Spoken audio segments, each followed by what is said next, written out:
morning. My name is Harrison Williams, and I'm a real estate agent here at Living, Tennessee.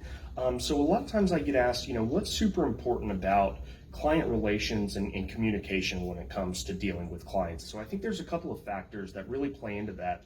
That are super important. And first and foremost, it really just comes down to having an open line of communication. And so that could be different things for different people, right? There's some people out there who prefer to communicate in a very direct way, and there's other people who want to have a conversation and flush out all the options on the table. So it really comes down to making sure that I'm on the same page with the client and having that open line of communication in order to uncover and identify what are the goals we're trying to accomplish throughout the real estate process. Every client has a different perception of how the real estate business is conducted. I mean, obviously some of the big players like Zillow and Realtor.com have changed the way that happens, and yet ultimately it's just all about making sure that I'm providing value and communicating in a style that is appropriate for that client, because everybody has different communication styles. Some people prefer to get emails with information. Some people prefer to talk on the phone. A lot of people nowadays just prefer to text, right? So it's just making sure we have that open line of communication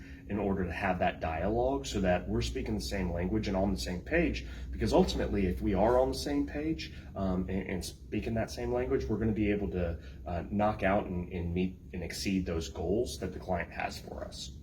Secondly, what's a struggle we often see when it comes to communicating with clients, right? So I would say actually the number one thing that we get feedback on in the industry is that a lot of clients feel like their agent doesn't stay in touch with them, right? And so we've got some really unique systems in place to ensure that we're doing that at a really high level, right? So I always ensure that I'm communicating with my clients at least once a week, but also on the back end, my assistant Josh is going to be communicating with my clients at least once a week. And what that's going to be able to provide us is that open line of communication to make sure that we have all our ducks in a row, that we're hitting the timelines that are important for the contract, but also to ensure that your experience is as smooth as possible. I mean, let's face it, it's real estate. There's bound to be something that comes up. And yet the analogy I've used over the years for clients is that I want to be like a duck swimming in water. And I don't know if you've ever had the experience of or the joy of seeing a duck swim, right? And yet that duck on top of the water really just appears to be on cruise control.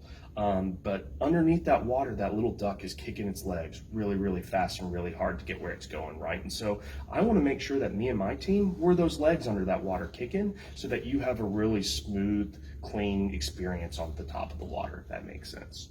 What do we really do to ensure that we get on the same page with our clients? There's a couple of different things depending on whether you're a buyer or a seller, right? So if you're a buyer, simply the first step is really for us just to carve out a time to get together and have a conversation. A lot of times nowadays we're using that, whether it's via FaceTime or even a Zoom appointment.